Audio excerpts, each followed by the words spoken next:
ಇದು ಬೆಳಗಾವಿ ಲೋಕಸಭಾ ಕ್ಷೇತ್ರದ ಪರಿಚಯ.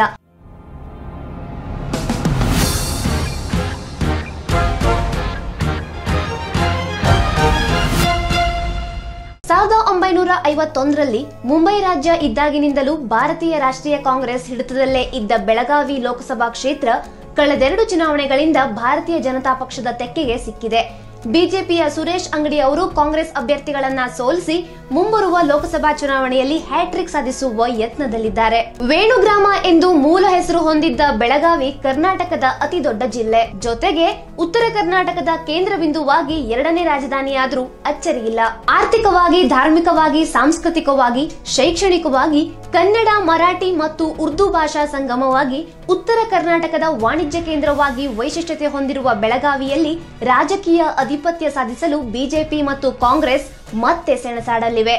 ಈ ಬಾರಿ ಲೋಕಸಭಾ ಚುನಾವಣೆಯಲ್ಲಿ ಯಾವ ಪಕ್ಷಕ್ಕೆ ಮತದಾರ ಮಣೆ ಹಾಕಲಿದ್ದಾನೆ ಎಂಬುದು ಭಾರಿ ಕುತೂಹಲದ ಸಂಗತಿಯಾಗಿದೆ. ಇಲ್ಲಿ 8 ವಿಧಾನಸಭಾ ಕ್ಷೇತ್ರಗಳಿವೆ.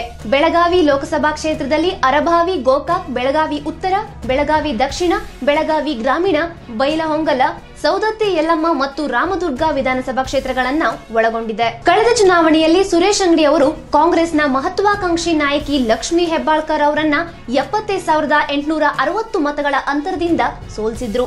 73% ಹಿಂದೂಗಳು ಮತ್ತು 21% ಮುಸ್ಲಿಮರಿರುವ ಬೆಳಗಾವಿಯಲ್ಲಿ ಲಿಂಗಾಯತರೇ ನಿರ್ಣಾಯಕ ಮತದಾರರು. ಲಕ್ಷ್ಮೀ ಹೆಬ್ಬಾಳ್ಕರ್ ಅವರು ವಿಧಾನಸಭೆಗೆ ಆಯ್ಕೆಯಾಗಿರೋದ್ರಿಂದ ಈ ಬಾರಿ ಸ್ಪರ್ಧಿಸೋದು ಅನುಮಾನ. ಕಿತ್ತೂರು ಚೆನ್ನಮ್ಮ ಆಳಿದ ಕ್ರಾಂತಿವೀರ ಸಂಗೊಳ್ಳಿ ರಾಯಣ್ಣ ಬ್ರಿಟಿಷರ ವಿರುದ್ಧ ಹೋರಾಟ ಮಾಡಿ ಮಡಿದ ನಾಡಿನಲ್ಲಿ ತಲತಲಾಂತರಗಳಿಂದ ಕನ್ನಡ ಮತ್ತು ಮರಾಠಿ ಭಾಷಿಕರ ನಡುವಿನ ಕದನ ಬೂದಿ ಮುಚ್ಚಿದ ಕೆಂಡದಂತೆ ಯಾವಾಗ್ಲೂ ಉರಿತಾನೇ ಇದೆ. ಇದು ಮತಗಳನ್ನ ಸೆಳೆಯುವಲ್ಲಿ ಕೂಡ ಭಾರಿ ಮಹತ್ವವನ್ನ ಪಡೆದಿದೆ. ಬೆಳಗಾವಿ ನಗರ 60% ಮರಾಠಿಗರಿಂದ ತುಂಬಿದೆ. ಇಲ್ಲಿನ ಕನ್ನಡಿಗರೆಲ್ಲ ಮರಾಠಿ ಮಾತನಾಡ್ತಾರೆ, ಆದ್ರೆ ಎಲ್ಲಾ ಮರಾಠಿಗರಿಗೆ ಕನ್ನಡ ಬರುತ್ತದೆಂದು ವಿಶ್ವಾಸದಿಂದ ಹೇಳಲಾಗದು.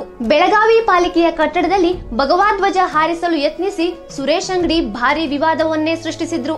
ಅಂಗಡಿ ಕನ್ನಡಿಗರಿಗೆ ದ್ರೋಹ ಬಗೆದಿದ್ದಾರೆ ಎಂದು ಆಕ್ರೋಶ ವ್ಯಕ್ತವಾದ ನಂತರ ಕೈ ಜೋಡಿಸಿ ಕ್ಷಮೆ ಯಾಚಿಸಿದ್ರು. ಸುರೇಶ್ ಅಂಗಡಿಗೆ ಟಕ್ಕರ್ ಕೊಡೋರು ಯಾರು? ಸಂಸತ್ನಲ್ಲಿ 91% ಹಾಜರಾತಿ ಹೊಂದಿರುವ 63 ವರ್ಷದ ಹಾಲಿ ಸಂಸದ ಸುರೇಶ್ ಅಂಗಡಿ ಅವರು ಬಿಕಾಂ ಮಾಡಿ ಕಾನೂನು ಪದವಿಯನ್ನ ಪಡೆದಿದ್ದಾರೆ.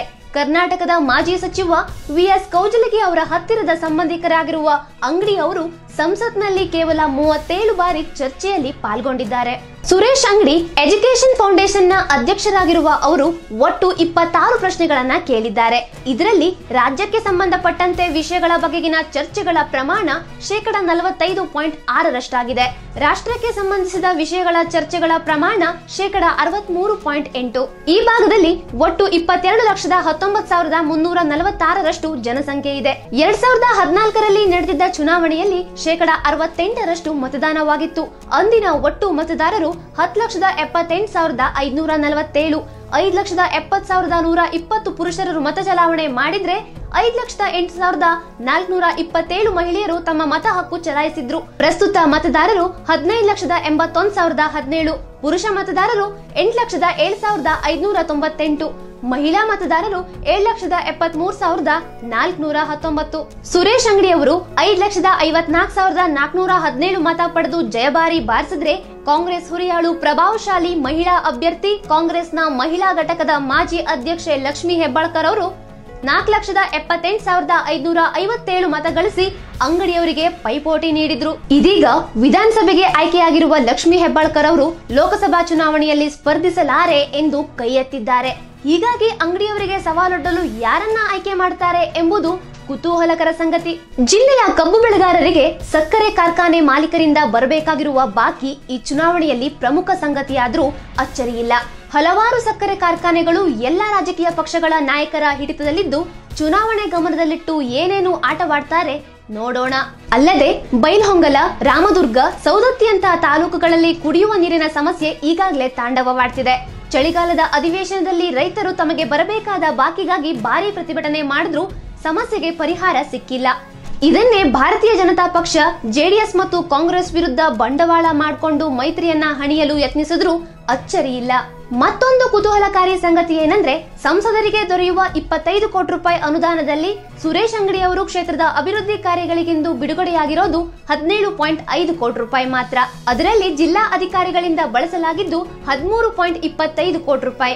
ಮತ್ತೊಂದು ಚುನಾವಣೆ ಹತ್ತಿರ ಬಂದಿದ್ರು ಸುರೇಶ್ ಅಂಗಡಿ ಅವರು 4.53 ಕೋಟಿ ರೂಪಾಯಿಯನ್ನ ಉಳಿಸಿಕೊಂಡಿದ್ದಾರೆ. ಆದ್ರೆ ಬಳಸಲಾದಷ್ಟು ಹಣಕ್ಕೆ ತಕ್ಕಂತೆ ಕ್ಷೇತ್ರದಲ್ಲಿ ಅಭಿವೃದ್ಧಿಯಾಗಿದೆಯಾ?